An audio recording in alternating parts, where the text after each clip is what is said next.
Oke, kali ini kita punya cerita yang, wah, luar biasa. Sebuah kisah tentang ambisi dan perubahan besar yang datangnya justru dari sebuah kabupaten di ujung timur Indonesia. Kita akan bahas gimana MAPI di Papua Selatan memulai sebuah revolusi di dunia pendidikan. Pertanyaannya sederhana, tapi jawabannya kompleks.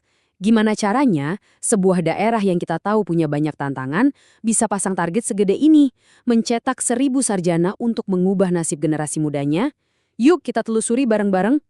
Nah, untuk paham seberapa keren program ini, kita harus lihat dulu akarnya ada di mana. Seperti banyak daerah lain di Papua, MAPI itu menghadapi tantangan berat soal ketimpangan akses dan kualitas pendidikan. Ini bukan masalah sepele. Dan inilah dia, ruhnya program ini.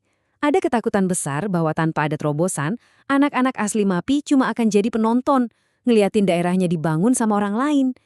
Nah, inisiatif ini lahir dari keinginan Kubat untuk menjadikan mereka sebagai pemain utama, bukan cuma penonton di pinggir lapangan.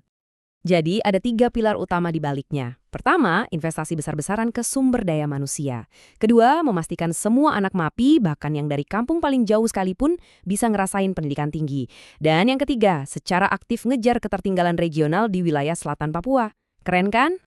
Oke, dari semua tantangan tadi, lahirlah sebuah ide yang luar biasa ambisius. Sebuah solusi yang bukan cuma tambal sulam, tapi didesain untuk menciptakan perubahan yang fundamental dan jangka panjang. Angkanya bukan main-main, 1.000. Coba deh direnungin, bukan 10, bukan 100, tapi 1.000 sarjana. Angka ini nunjukin skala komitmen dan keseriusan yang luar biasa. Dan inilah dia, yang kita kenal sebagai program 1.000 Sarjana. Ini adalah program unggulan dari pemerintah Kabupaten MAPI di bawah kepemimpinan Bupati Kristosimus Yohanes Agawemu. Tujuannya simpel tapi dahsyat, membiayai penuh kuliah 1.000 anak MAPI di kampus-kampus terbaik se-Indonesia. Sekarang kita masuk ke bagian yang paling seru. Gimana sih cara kerjanya? Gimana mereka bisa menjembatani jarak yang begitu jauh dari MAPI sampai ke kampus-kampus bergengsi di Jawa, Sulawesi, dan tempat lainnya? Coba lihat daftar mitranya. Ini bukan kaleng-kaleng loh. Kita bicara soal UGM, UI, UNAIR, UNHAS, nama-nama besar semua. Bahkan ada fokus khusus buat kampus-kampus kependidikan, seperti UNY dan UNJ. Tujuannya jelas, untuk mencetak guru-guru berkualitas yang nanti akan kembali ke MAPI. Nah, proses seleksinya ini yang benar-benar jadi game changer. Bayangin, bukan anak-anak MAPI yang harus susah payah ke kota besar cuma buat ikut tes, tapi justru tim dari universitas-universitas top ini yang terbang langsung ke MAPI. Ini benar-benar meruntuhkan penghalang terbesar bagi mereka. Seleksi langsung di tempat, begitu lulus langsung dapat jaminan beasiswa penuh. Luar biasa. Dan beasiswanya ini bukan cuma soal bayar uang kuliah ya. Ini paket dukungan total. Biaya hidup bulanan, tempat tinggal di asrama, bahkan ada pendampingan akademik dan dukungan psikologis. Tujuannya untuk bantu mereka beradaptasi dengan lingkungan baru yang pastinya beda banget. Jadi intinya adalah memastikan mereka nggak cuma bisa masuk, tapi juga bisa sukses sampai lulus.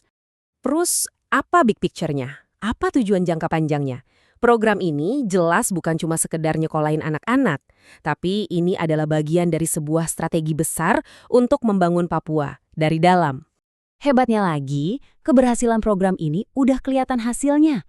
Saking berhasilnya, mulai tahun 2026 nanti, model ini bakal diperluas dan disinergikan dengan kabupaten tetangga.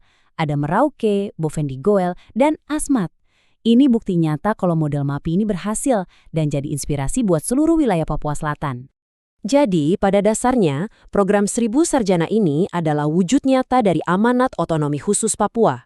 Dana otsus yang tadinya mungkin abstrak, sekarang jadi sesuatu yang konkret, digunakan dengan sangat cerdas untuk memberdayakan aset paling berharga, sumber daya manusianya.